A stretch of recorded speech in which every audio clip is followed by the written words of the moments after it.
I never thought I'd see something like that in the mountains. Not in my mountains. For 30 years this wilderness had been my sanctuary, a fortress of solitude built from pine, stone and silence. The Appalachian Range doesn't care about the sins of men, it just is. And I, Jedediah Thorne, was a part of it, as weathered and stubborn as the oldest oak on the ridge. My life was a simple rhythm of chopping wood, checking my trap lines and listening to the wind. It was a good life, a quiet life. Until that day, I was walking an old logging trail, one that hadn't seen a truck in half a century, checking for deer sign. The air was crisp, carrying the scent of damp earth and decaying leaves. That's when I heard it. Not the familiar chatter of squirrels or the call of a blue jay, but human voices, low, guttural and wrong. They were like gravel grinding in a place that should have been smooth. Curiosity, a trait I'd mostly suppressed over the years, got the better of me. I moved off the path, silent as a predator, my worn leather boots making no sound on the mossy ground. Peering through a thicket of rhododendron, my blood ran cold. The scene below was a grotesque stain on the natural canvas. Two men, burly and unkempt, stood beside a rusty pickup truck parked clumsily in a small clearing. One was lean and wiry with a nervous energy, constantly shifting his weight. The other was bigger, with a greasy beard and dead eyes that seemed to absorb the light around them. Between them stood a figure, small and trembling. A woman. A coarse burlap sack was pulled over her head, tied at the neck with a length of rope. Her hands were bound in front of her. "I'm telling you, Frank, 100 is fair. She's got spirit, this one," the wiry one said, his voice a nasal whine. The bigger man, Frank, spat a stream of tobacco juice that landed disturbingly close to the woman's feet. "Spirit just means trouble. I ain't paying 100 for trouble, Billy. Look at her. Scrawny, barely worth the gas to get her here." My heart hammered against my ribs, a frantic drumbeat in the sudden deafening silence of the forest. This wasn't just wrong, it was a sacrilege. They were bartering over a human life like she was a piece of livestock. My hands clenched into fists, the knuckles white. I should have turned back, retreated to my cabin and pretended I saw nothing. The mountains taught survival, and survival meant minding your own business. Getting involved meant danger, and I had spent 3 decades avoiding exactly that. But then Frank did something that broke through my wall of calculated indifference. He reached out and shoved the woman hard. She stumbled, her bound hands unable to break her fall, and landed hard on her knees in the dirt. A muffled sob escaped from under the bag. "See? Useless," Frank grunted. He then looked at Billy with a cruel smirk. "I'll give you $1. $1 for the trouble of taking her off your hands." Billy hesitated, his eyes darting around as if expecting a better offer from the silent trees. $1? Frank, that's an insult. It's $1 more than you got now. Take it or leave it. I'm doing you a favor. $1. That was the price they put on her soul. One single dirty dollar. In that instant, something inside me snapped. The quiet, reclusive Jedediah, the man who just wanted to be left alone, was gone. In his place was a cold, righteous fury I hadn't felt since my days in the service. The risk, the danger, the potential consequences, they all evaporated like mist in the morning sun. There was only one thing that mattered. I stepped out from behind the rhododendron. "I'll take that deal," I said, my voice low and steady, yet it cut through the clearing like a hunting knife. Both men spun around, their eyes wide with shock. They hadn't heard me coming. Frank's hand instinctively went to the hunting knife on his belt. Billy just stared, his mouth hanging open. "Who the hell are you?" Frank growled, his body tensing. I ignored him and kept my eyes on Billy, the weaker of the two. I pulled a worn, folded dollar bill from the pocket of my canvas jacket and held it out. "He offered you $1. I'm matching the offer. Sell her to me." Billy looked from me to Frank, his face a mask of confusion and fear. She's already sold, mister. I don't see any money in your hand," I said calmly. I took a step closer, letting them see the size of me. I wasn't a brawler by nature, but decades of mountain living had kept me strong, my frame solid and unyielding. I let them see the cold resolve in my eyes, the look of a man who had made a decision and would see it through no matter the cost. Frank, recovering from his surprise, puffed out his chest. "Now you listen here, old man. This ain't your business. Turn around and walk away before you get hurt. This became my business when you put a price on her," I said, my gaze finally locking with his. "Now are you going to take the $1, or do I have to take her?" It was a bluff. I had no weapon other than a small skinning knife in my pack, but they didn't know that. What they saw was a man who seemed to emerge from the forest itself. A man who didn't look scared, just determined. That kind of certainty can be more intimidating than any weapon. Frank hesitated. He was a bully, and bullies are cowards at heart. They prey on the weak, and right now I didn't look weak. He glanced at the woman on the ground, then back at me. He was weighing the value of a scrawny, troublesome woman against a direct confrontation with an unknown man in the middle of nowhere. Finally, with a disgusted snort, he made his choice. "Fine. She's all yours, you crazy bastard. She ain't worth getting bit by a rabid dog over." He kicked a little dirt in her direction and then jerked his head at Billy. "Let's go. This place gives me the creeps." Billy, looking relieved, scurried to the passenger side of the truck. Frank climbed in, shot me one last hateful glare, and started the engine. The truck roared to life, spewing black smoke, and tore out of the clearing, its tires spinning in the mud. And then, there was silence. The engine noise faded, and the sounds of the forest slowly returned. It was just me and the woman kneeling in the dirt, her head still covered by that suffocating bag. My heart was still pounding, the adrenaline coursing through me. I walked over to her slowly, my movements gentle. I knelt in front of her and held up the dollar bill I was still clutching. "I believe this is yours," I said softly, though she couldn't see me. Then I tucked the dollar away and reached for the rope around her neck. "Let's get this thing off you." Her body flinched violently as my fingers brushed her skin. But I was patient. My hands, calloused and rough from a lifetime of hard work, were surprisingly steady as I untied the knot. The rope fell away, and I carefully lifted the burlap sack from her head, and I finally saw her face. The first thing I saw was fear. It was raw and absolute, etched into every line of her face. Her eyes, a startling shade of green, were wide and wild, darting around as if expecting another blow. Her cheek was bruised, a dark purple blooming against pale skin. Her lips were cracked and trembling. She looked young, maybe late 20s, but her eyes held the kind of ancient terror that ages a soul. She was breathing in ragged, shallow gasps, taking in the clean mountain air as if it were her first breath in years. I stayed kneeling in front of her, giving her space, my hands held up in a placating gesture. "You're safe now," I said, keeping my voice low and even. "They're gone. My name is Jedediah." She didn't respond. She just stared at me, her gaze flickering from my face to the empty clearing and back again. She was a cornered animal, ready to bolt or fight at the slightest provocation. I understood. Trust wasn't something she could afford. "We need to get you out of here," I continued gently. "My cabin isn't far. It's warm and there's food. You'll be safe there." I reached for the ropes binding her wrists. Again she flinched, pulling her hands back instinctively. "It's okay," I said, my voice barely a whisper. "I'm just going to cut you loose." I slowly took out my small skinning knife. Her eyes widened further at the sight of the blade, and a small whimper escaped her lips. I held it still, letting her see it, letting her see I meant no harm. "Just the rope," I assured her. I turned the blade away from her and carefully sawed through the thick twine. The moment her hands were free, she scrambled backward, crab-walking away from me until her back hit a tree. She pulled her knees to her chest, making herself as small as possible, a study in pure defensive terror. I sighed and put the knife away, my heart aching for her. This was going to be harder than I thought. I couldn't just leave her here. Frank and Billy could come back, or worse, she could wander off and get lost. The mountains are unforgiving to those who don't know them. "All right," I said, standing up slowly. "I'm not going to touch you, but you can't stay here. My cabin is that way." I pointed up the trail. "I'm going to start walking. I want you to follow me. Please, it's getting cold." I turned my back on her, a deliberate act of trust, and started walking. Every step was an act of faith. I listened for her footsteps behind me, my ears straining. For a long moment, there was nothing but the crunch of my own boots on the gravel. I thought she'd run, that I had failed her already, but then I heard it, the faint hesitant scuff of a shoe. She was following. The walk back to my cabin was the longest mile of my life. I didn't look back, not once. I just kept a slow, steady pace, giving her plenty of distance. The sun was beginning to dip below the ridge, painting the sky in hues of orange and purple.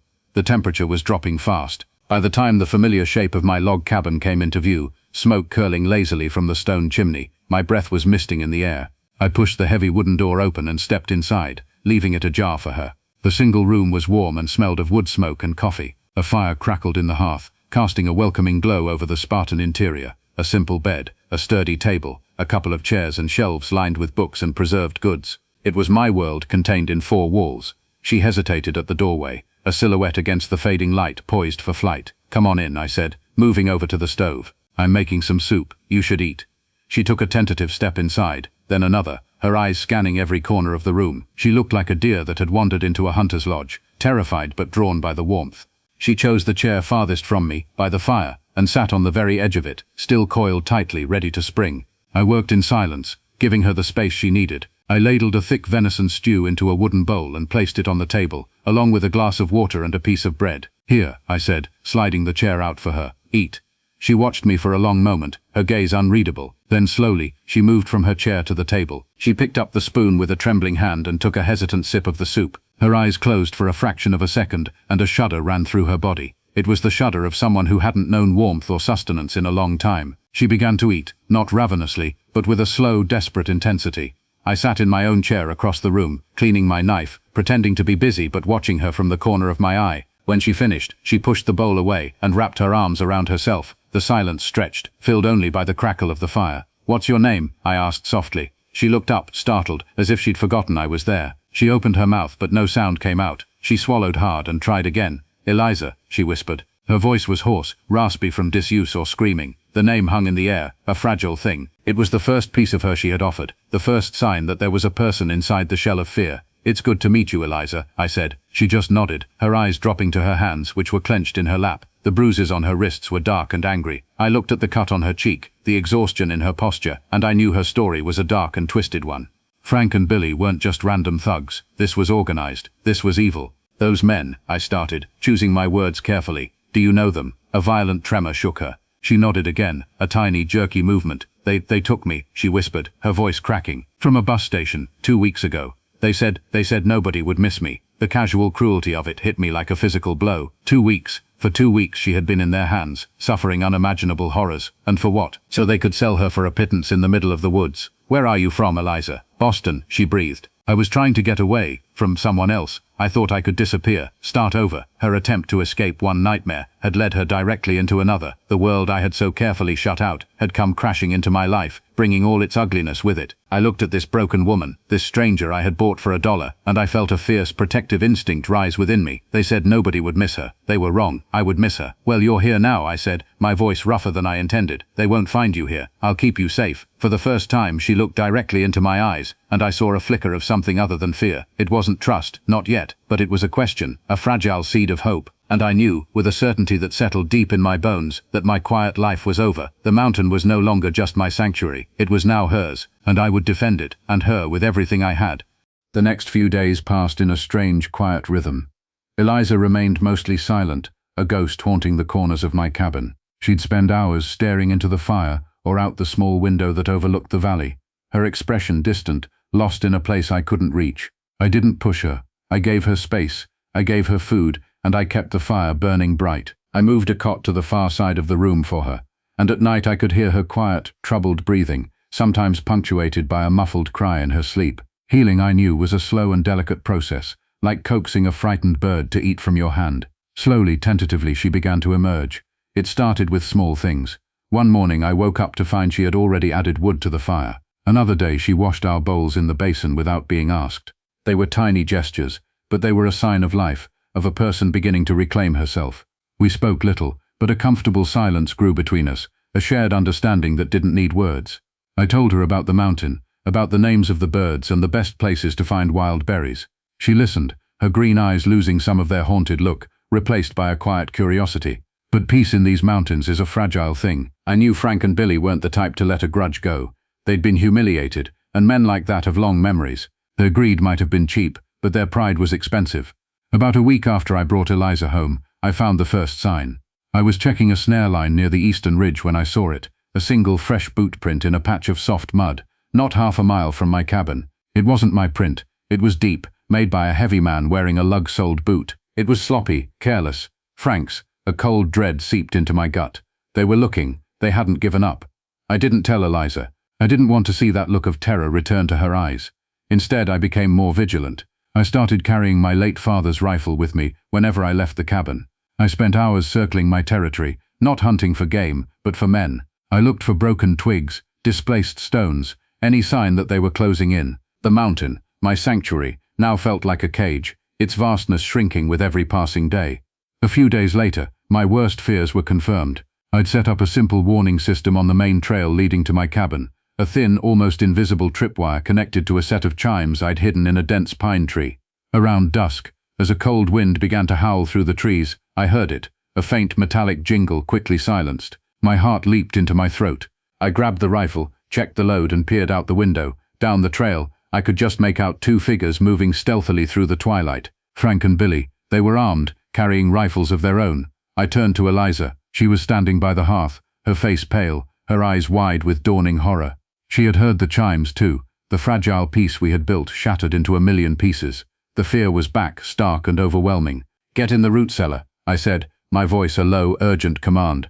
The cellar was small, accessible through a trapdoor hidden under a bearskin rug. It was damp and dark, but it was fortified with stone and earth. "Stay there. Do not make a sound, no matter what you hear. Do you understand?" Tears streamed down her face, but she nodded, her body trembling uncontrollably. She scrambled to the rug, pulled the heavy trapdoor open, and descended into the darkness. I slid the rug back into place, just as a heavy fist hammered on the cabin door. "Jedediah, we know you're in there." Frank's voice was a venomous roar that the wind couldn't carry away. "We know you have our property. Send her out now and we'll go easy on you." I stood in the center of the room, my rifle held ready, my mind racing. I was one man against two, but this was my home. I knew every creak of the floorboards, every shadow, every angle. This was my territory. "She's not your property," I yelled back, my voice steady despite the adrenaline pumping through my veins. "You're not welcome here. Leave now." A harsh laugh answered me. "Not without what we came for. We tracked you, old man. You're not as smart as you think." Then came the splintering crash of a window. Billy was trying to get in through the back. I spun around, raised my rifle, and fired a single shot into the wall right beside the window frame. The report was deafening in the enclosed space.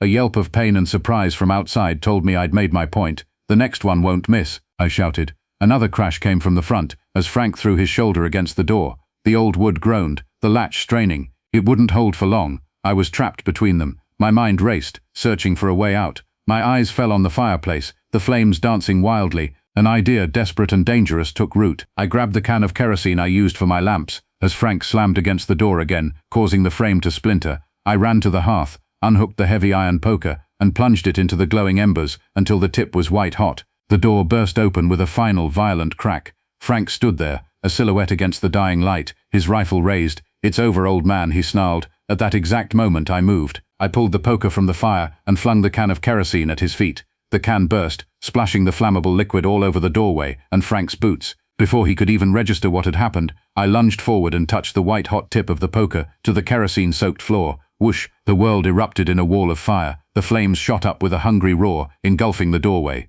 Frank screamed, a high-pitched shriek of agony and terror as the fire leaped onto his legs. He stumbled backward out of the cabin, beating at his clothes, a human torch screaming in the twilight.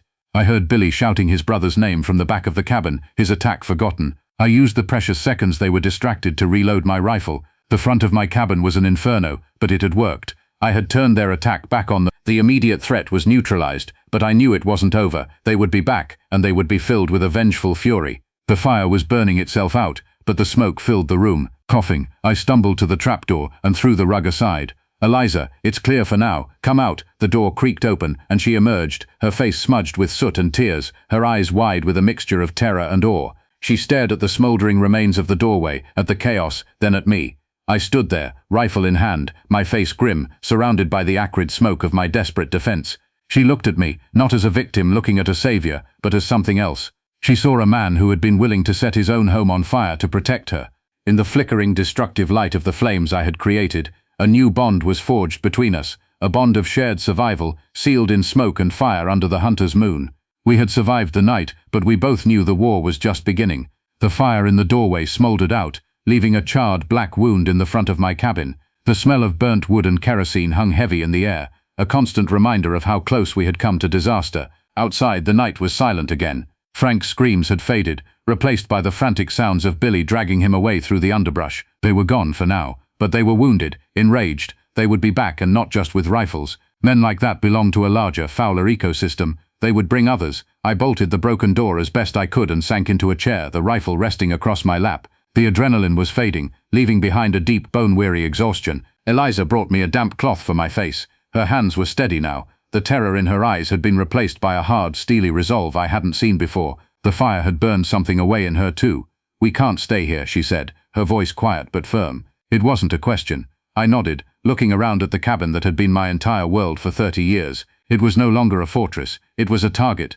"No," I agreed. "We can't." We sat in silence for a long time, the reality of our situation settling in. The mountain had been our shield, but its isolation was now our greatest weakness. There would be no one to help us. We were on our own. "When they took me," Eliza began, her voice barely a whisper. "I heard them talking. They're not just local thugs, Jedediah. They work for someone, a man in the city. They bring him people they think won't be missed." My blood ran cold. This was bigger than two bitter men holding a grudge. This was human trafficking. They weren't just going to come back for revenge. They were going to come back to tie up a loose end, to silence the witness and the man who had interfered. "We have to go to the police," she said, looking at me, her green eyes searching my face. "We have to tell them everything." I thought about the small-town sheriff down in the valley, a man I knew to be lazy and complacent, more interested in fishing than in policing. Would he believe a wild story from a reclusive mountain man and a traumatized woman? Or would Frank and Billy, with their local connections, paint us as the criminals? But what other choice did we have? To run forever? You're right, I said, the words feeling heavy in my mouth. At first light we leave. That night, neither of us slept. We packed what little we could. I gathered my emergency supplies, a compass, a map, dried meat, a water filter, and all the ammunition I had. Eliza found an old canvas pack and filled it with food from my pantry. As she worked, she moved with a newfound purpose. She was no longer just a victim. She was a survivor, preparing for the next stage of the fight. Just before dawn, under the pale light of a fading moon, we stood at the edge of the woods, looking back at the cabin one last time. It looked small and vulnerable, my little bastion of peace, now tainted by violence. Leaving it felt like tearing a part of myself away. Are you ready? I asked her. She looked at me and nodded, her jaw set. I'm ready. We didn't take the main trail. I led us through the back country, using hidden game trails and steep ridges I knew like the back of my hand. It was a grueling trek, a path meant for deer, not people, but it was the safest way down the mountain. For hours we moved in silence, every snap of a twig, every rustle of leaves sending a jolt of anxiety through me. As we navigated a treacherous rock slide, Eliza slipped. I grabbed her arm, my grip like iron, and pulled her back from the edge. For a moment we stood there, breathing heavily, her arm in my hand. Thank you, Jedediah, she said, her voice filled with a sincere gratitude that went beyond the single act. We look out for each other, I replied gruffly, though her words warmed me. That's how we get through this. We finally reached the lower slopes. As the sun reached its zenith, the sounds of the deep woods began to fade, replaced by the distant rumble of a highway. We were leaving my world and entering hers. The thought was terrifying. We emerged from the trees near an old deserted logging road. A few miles down that road was the town, the police station, the unknown. Taking that first step out of the forest and onto the gravel road felt like stepping into a different country. At the edge of town we stopped. The sheriff's office was a small brick building in the center of a sleepy town square. This was it, the point of no return. I turned to Eliza. This is going to be hard. They might not believe us at first. Then we make them believe us, she said, her voice filled with that new, unshakable strength. She reached out and for the first time she touched my hand. Her fingers were cool against my calloused skin. We do it together. Together. It was a word I hadn't used in a long, long time. We walked across the square, our shadows stretching out before us, and pushed open the door to the sheriff's office. The little bell above the door jingled, announcing our arrival. A bored-looking deputy looked up from his newspaper, his expression shifting from disinterest to surprise as he took in our appearance. A rugged, grim-faced mountain man and a woman with bruises on her face and fire in her eyes. I didn't know what would happen next, if we'd be believed, if we'd find justice, or if we had just walked into a different kind of trap. But as I stood there, with Eliza by my side, I knew one thing for certain. I was no longer just a man of the mountain, and she was no longer a victim. We were survivors. And our story, the story that started with $1, was far from over. We had walked down the mountain, not into an ending, but into a new, uncertain and shared beginning.